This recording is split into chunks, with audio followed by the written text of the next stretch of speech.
ایک تخلیق ہے اللہ کی اور ایک تخلیق ہے بندے کی، دو تخلیقیں ہیں۔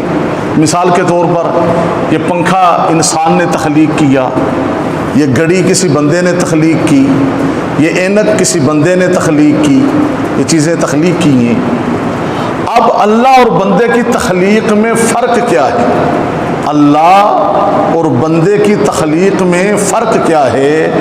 اللہ اور بندے کی تخلیق میں فرق یہ ہے کہ جو چیز بندے نے بنائی نا، جو چیز بندے نے بنائی، یعنی جس نے یہ مائک بنایا، مائک بنانے کے بعد اب مائک بنانے والے کا اختیار ختم ہو گیا۔ اب ہم اس کو سیدھا لگائیں، الٹا لگائیں، یہ خراب ہو جائے، جس نے بنا دیا اب اس کا کوئی عمل دخل نہیں ہے۔ اسی طرح جس بندے نے موبائل بنایا، اب بنانے والے کمپنی نے موبائل بنا دیا، تخلیق کر دیا، اب ان کا اس میں عمل دخل کیا ہو گیا؟ ختم ہو گیا۔ ہم اس کو صحیح استعمال کریں، غلط استعمال کریں، اس کو خراب کریں، ٹھیک کریں، وہ ہماری مرضی۔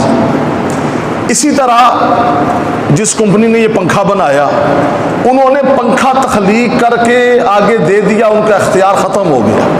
اب ان کا اختیار نہیں ہے کہ پنکھا جو ہے وہ صحیح چلے نہ چلے، خراب ہو جائے، ہم اس کو سیکھ کریں، خراب کریں، ان کا اختیار بنانے والوں کا ختم۔ اسی طرح دنیا کی جتنی بھی یہ چیزیں بنی ہوئی ہیں، مکان ہے، اے سی ہیں، لائٹ ہے، پکھے ہیں، گاڑی ہیں، یہ انسان کی تخلیق کرتا ہے۔ اب اللہ اور بندے کی تخلیق میں فرق یہ ہے، پہلا فرق یہ بندے نے جو بنایا، بنانے کے بعد بندے کا اختیار ختم ہو گیا، مگر جو اللہ نے تخلیق کیا ہے نا انسان کو، اس کائنات کو، ہمیں بنایا بھی اللہ نے ہے۔ آپ اور مجھے کائنات کو تخلیق بھی اللہ نے کیا ہے، اور ہم پر پورا اختیار بھی کس کا ہے؟ سارے بولے پورا اختیار کس کا ہے؟ پورا اختیار اللہ کا ہے۔ اللہ جو چاہے، جب چاہے، جس طرح کر دے، یہ اللہ کا پورا اختیار ہے۔ دیکھیں بندہ ہے، اب بندہ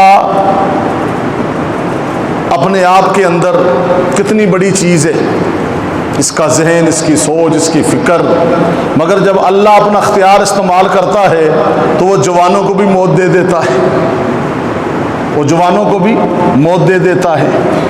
پہاڑ کتنے بلند ہیں، مگر اللہ کا اختیار ہے، جب اللہ اپنا اختیار استعمال کرتا ہے پہاڑ بھی کانپنے لگ جاتے ہیں۔